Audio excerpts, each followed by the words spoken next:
It cannot be overstated how dangerous / stupid it is that the President of the United States, convicted felon Donald Trump, has been lying to the American public and saying that the Ukraine attacked Russia.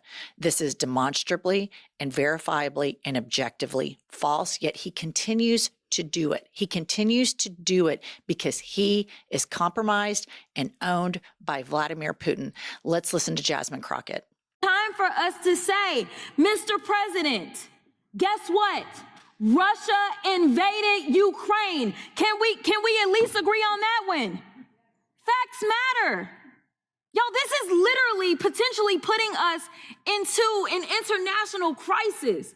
We may be heading towards the next world war because we have a president that wants to pal around with Putin and wants to do everything to make him feel good, including lying about who invaded who. Mr. Chair, I got a minute left, but I really want to yield to any of my colleagues and ask them if they will say today, very basically, that when it came down to the war in Ukraine, that it was not Ukraine that invaded Russia, it was the other way around. Is there anybody in here that has enough courage to say that Russia invaded Ukraine? You can have my time. And this is yet the problem. Crickets from all of these so-called MAGA patriots. They would rather worship a man that has failed at everything he's ever done except for lying and being corrupt and manipulating people. At that, he's masterful. Why is it that these Republican leaders have such worship for Donald Trump that they cannot even agree on facts? They cannot support the United States. They have to support a dictator who undoubtedly is being controlled by Elon Musk. And absolutely, Elon Musk and Vladimir Putin appear to be in some type of European or world domination alliance. This is unprecedented. This is the Ronald Reagan National Security Republican Party that is completely buying into lies to get away from NATO and support the axis of evil. And it is alarming, to say the least. So let's look back. Here is an article and a headline from 2014, 2 years before Trump won his first term. Eric Trump in 2014, we have all the funding we need out of Russia. So what was happening is the Trump org was having a lot of financial difficulties because Donald Trump is a terrible money manager, contrary to what MAGA voters believe. He's awful at it. I mean, awful. They got their funding from Russia. And with Trump, all of this shit that if Barack Obama did it, if Joe Biden did it, if Hillary Clinton did it, if any Democrat did it, they would be impeached so fast it would make your head spin. But when Trump does it, there's this appeasement. There's this capitulation over and over and over again with legacy media, with Democrats, with Republicans, with judges, everywhere. This man is compromised by Vladimir Putin. This man instructed the United States of America to vote with the axis of evil at NATO. Why is it that these MAGA voters who have all been pro rah-rah national security are now all in with, I would rather Putin be president than Biden during the election? And now they are, oh yeah, Ukraine started the war. What is it? What is the mind twist? Is it simply, okay, let me hear it. It's Putin started a psychological war campaign via propaganda decades ago. And they went in through the most manipulatable people in America. They went to the National Prayer Breakfast, evangelicals. They went to the NRA. They chose which Americans they could easily manipulate. And I've been saying this since way before the election. All of this, the core of this, I believe, is this evangelical movement in America that behaves in the exact same way that the Trump administration does. It's all about for-profit. The rules don't apply to them. They have political agendas. They lie to their congregation. The pastors are as corrupt as all get out. And Putin, a former KGB agent, knew the weakest pockets of American citizenry in which he could attack. And then it starts getting momentum. And they had him, Trump is already compromised, right? Right. So Putin ran Trump initially, in my opinion. This is a long, long game, and they attacked the weakest people who have so much hubris, they think they're so moral, but they're not. That's why they cling on to all of these, armchair strong men and they're, evangelical preachers that are just as corrupt as all get out. These mega churches are wildly corrupt.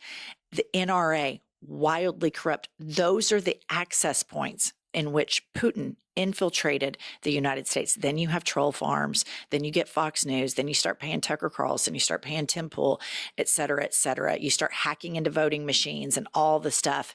The Mueller report. You can go on and on about how the Russians have infiltrated American culture. They couldn't do it to our side because we study facts. If we see something and we think, that doesn't sound right, we go to a different news source and we go to a different news source. He attacked the most intellectually lazy people that have a black and white worldview, who are incapable of seeing gray, of seeing nuance, and would rather believe a lie than a fact, because the lie is easier. It confirms all of their biases, racism, etc. Moving along, we have Representative Tom Suozzi. I don't know how to say his name. Suozzi. Maybe it's Italian. Tom Suozzi. Anyway, here he is talking about the Russian situation. Putin is a dictator. Zelensky is not. Zelensky was elected by 73% of the voters in Ukraine, an election that was certified by the European Commission that certifies it was in fact a free and fair election.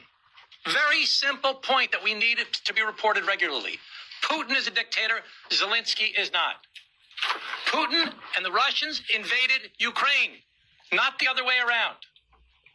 When we talk about appeasement, we're talking about what Neville Chamberlain did with Hitler before World War II. Let's just give him something. Let's try and make peace with this guy, and he'll stop. He didn't stop. The other day, Hex had said, Ukraine can't win this war. They're just not big enough. They can't possibly beat these guys.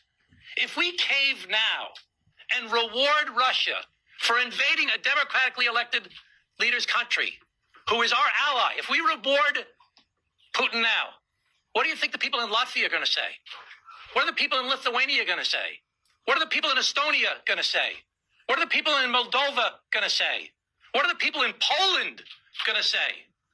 When I went to Ukraine last April and visited with the commander of the Polish military and saw the map of that area, topographical map that showed the mountains that ring the area. If he goes through Ukraine, he's going straight into Poland.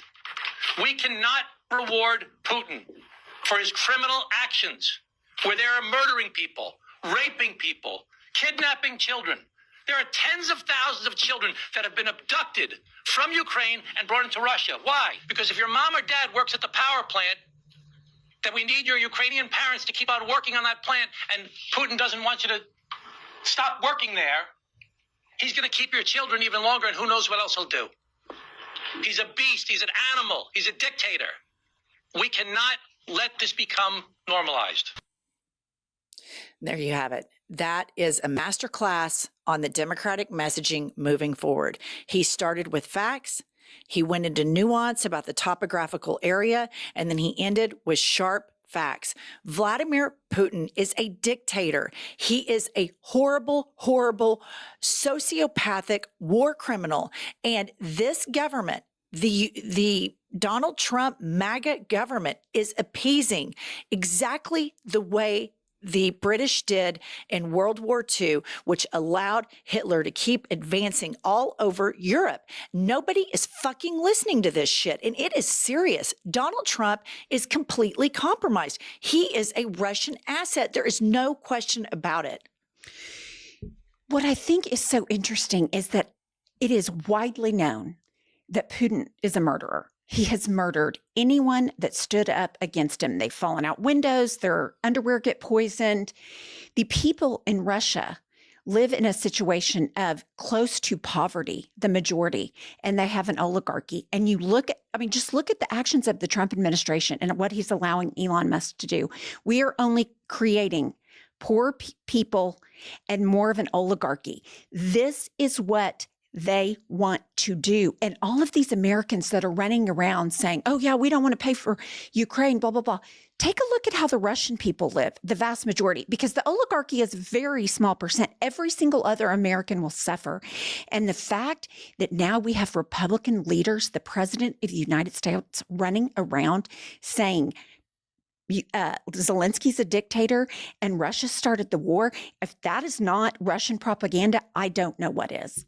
You're exactly right, Pumps. You're exactly right about the way the situation, the living situation is on the ground in Russia and what they are doing right now to set up a mirroring position where they are knocking out any sort of support system for working class or lower class Americans. And we're heading straight into an oligarchy courtesy of Jeff Bezos, Donald Trump, and Elon Musk. Okay, this next clip I want to play for you guys is, of course, comedian Bill Burr. And the guy that posted this, I want to read his comment first. He says, "It's wild that for all the money Democratic politicians and consultants and pundits have to study communication strategies and messaging, they still can't figure out how to sound like normal people like this." Listen to comedian Bill Burr. I made fun of the fucking Twitter guy for fucking Sieg Heiling, not once but twice. And I never look at my emails. I was scrolling through my emails and it said my Twitter account had been flagged for I don't even tweet anymore. It had been flagged for whatever. What a fucking baby. Just like Hitler, a fucking baby. How about the fact that the Twitter guy he's not even from here. He's from South Africa. He comes to this country and wants to turn it into a fucking dictatorship. He doesn't feel that we deserve democracy. Can you just imagine doing that? Going to another country and just deciding, yeah, you know what? I'm going to change this form of government because I've decided. Yeah, he doesn't mind living under a dictatorship as long as he's on the good side of it. Fucking laminated face.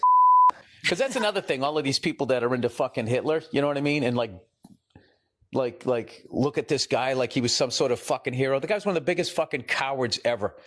All the pain and all the suffering that guy's caused and the war crimes the Allies had to commit, firebombing fucking cities to get that motherfucker. When it came time for him to pay the price for all the suffering he caused millions and millions and millions of people.